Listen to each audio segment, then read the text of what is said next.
What I consider high mileage is 100,000 miles or more. So anything from 100,000 miles, or this car has 107 at the moment. Cars that maybe have 120, a 370 with 140, 150,000 miles, anywhere in that range is, you know, higher mileage.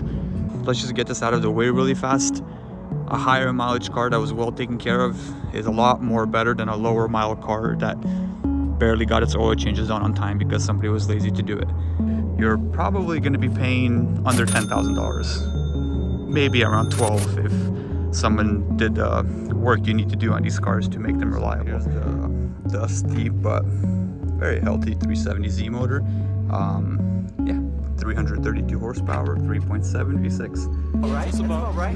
Wow, you can read the brochure. From what I heard with these cars though is you need to change the oil gallery gaskets, because if you don't, you're gonna get low oil pressure. You could mess up your engine pretty bad. I heard the people that don't get the oil gallery gaskets changed out, they basically need a new motor. It's a cheap part. It's like, I believe like $100, $200 at Z1 if you get the better gaskets instead of going OEM. However, it's an expensive job. I think it takes a lot of hours. So me, I'm not a mechanic. I'm not gonna do it. I'm gonna pay a shop to do it. Once you get that done, you're pretty much done with the motor. I mean, the motor will be good for a while.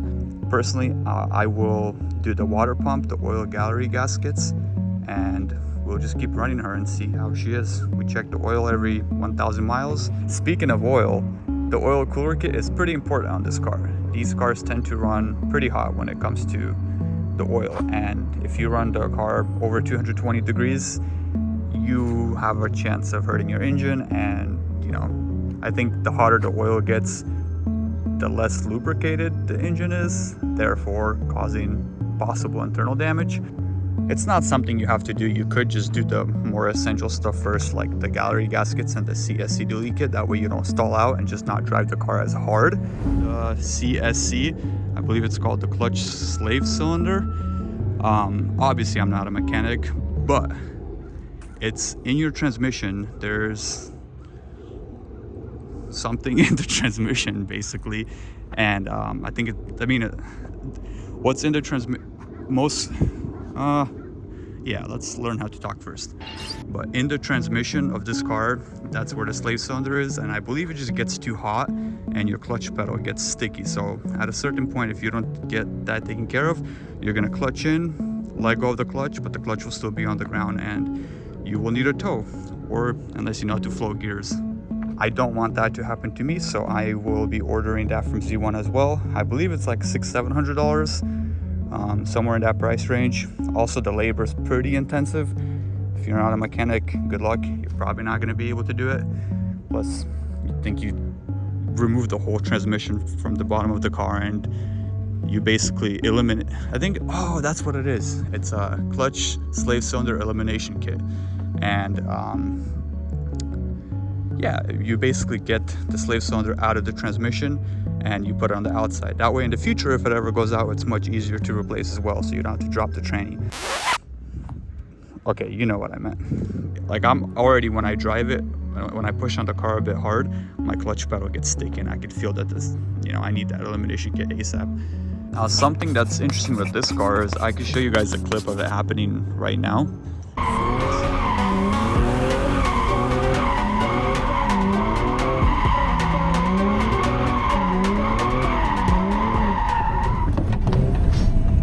What happened? It like randomly cuts the power. It didn't even after I was done drifting. I tried to give it some gas, but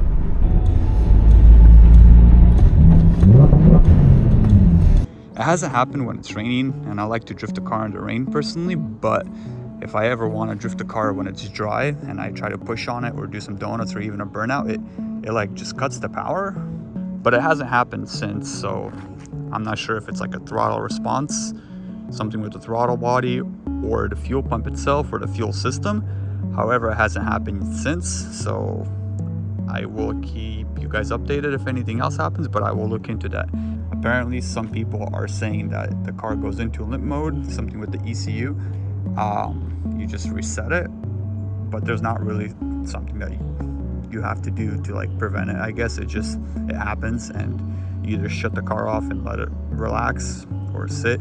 Maybe that's what was going on, but the weird part is I didn't get a check engine light, so that's why I think it's more of a fuel thing. From my personal experience with the VQ engine on my G37, I drove it from like 15,000 miles all the way to like 65,000 miles, and not a single thing happened with that car, and I absolutely destroyed that car. I mean, it was X, so it was all-wheel drive, and I drifted the life out of it. I floored it, I raced it. I mean, I did everything. I would also recommend a oil pressure gauge. It basically tells you your oil pressure. It's a very common little add-on to these cars, just to keep an eye on your oil pressure. I mean, you're looking at your oil temps already, why not just see the oil pressure? It's going to be kind of cooler adding like another gauge to the car, because I like the gauges. I don't know where they would put it, to be honest, or where I would put it, but it'd be nice to have another gauge. People think you're boosted and stuff, but in reality you're just slow. What I want to do quickly is go over every single part that we mentioned and what it costs, and this will be just the parts itself, not the labor. So we have 1, oil gallery gaskets, probably the most important. Very cheap, but probably gonna cost a lot of money to, work on. 2, CSC delete kit, clutch slave cylinder delete elimination kit, whatever you want to call it. Also not too pricey, but like I said, drop in the transmission, that's probably going to get expensive. 3, the oil cooler kit, keep the oil nice and cool. More expensive than I thought it would be. Probably not as much on the labor, but like I said, paying a shop is still going to be kind of expensive. And 4, get the oil pressure gauge. That's not bad either, but like I said, depending on what the shop charges, it might seem like a lot. So now that we have, okay, let's add one more, and the final one will be a lightweight flywheel. Is kind of recommended on these cars, especially if you have the sports package, and it has the rev match feature where it revs every time you downshift. But we're also going to throw that up on the screen because I completely forgot about it. And yeah, that's what that costs. But this car, the owner already did that for me, because like a car like this with like, let's say 140,000 miles, but that got the CSC elimination kit, it got the oil gallery gaskets done, he constantly did maintenance on it, and the water pump and this, and has receipts. Even at 140,000 miles, I would say a car like this, if you get the sports package, it's definitely worth $15,000, so, or somewhere in that price range. If you made it to the end of the video, thanks. Probably interested in this car, so go ahead and like and subscribe for more content with this car. If you made it to the end of the video because you're my friend, thanks guy.